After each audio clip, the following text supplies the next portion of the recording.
Today we are building this small planter box. It is made from one fence picket, a couple feet of 2x2s, a couple feet of 1x2s. I am going to make it with these profiles on here. You don't have to do that, but if you wish to do it, we will have an instructional video linked at the end that you can go and see exactly how we did it with all the dimensions and everything. This whole thing costs about $5 to make and can sell upwards of $30 to $50 depending on your area and how fancy you make it. Okay, now let's get to it. First, we are going to build the box.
For assembly, I am using 1 1/4 inch brad nails.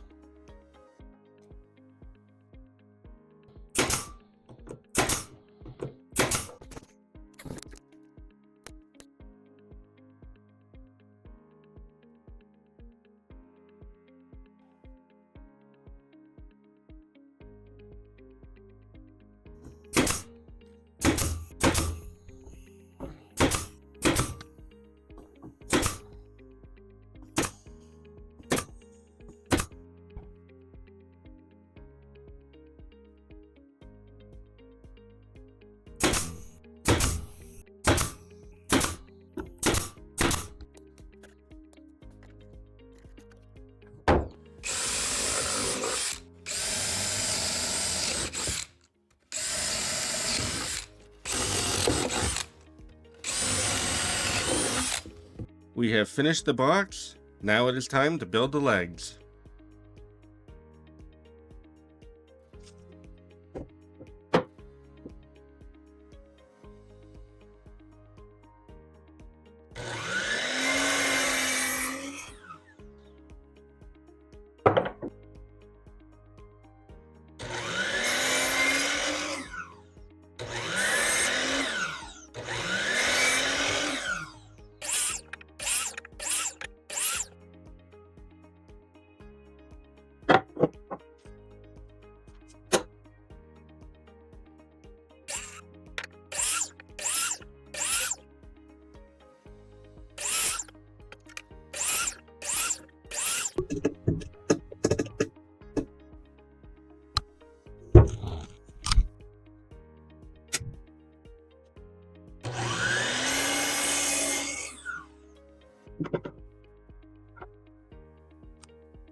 If you don't have a pocket hole jig and an angled drill attachment, skip to the timestamp on the screen.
Here is the plug method, and if you don't want to do that, just put a screw in it and fill it with wood filler, or just leave it as it is.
Okay, here's the finished product. And of course this is scalable, so you can make the legs as long as you want. And of course when you're doing the cross members, I find it easier just to make sure they're a little teeny bit bigger than what the box is. That way you don't have to fight to get the thing in. Then you can fasten it in however you want, or you can just set it in there and let gravity do its thing. And if you got value out of this, please like, subscribe, and maybe leave us a comment. And if you want to see how we make the profile into the board, then just check out the video over there. And if you want to see the 3-picket square planter, then check the video over there.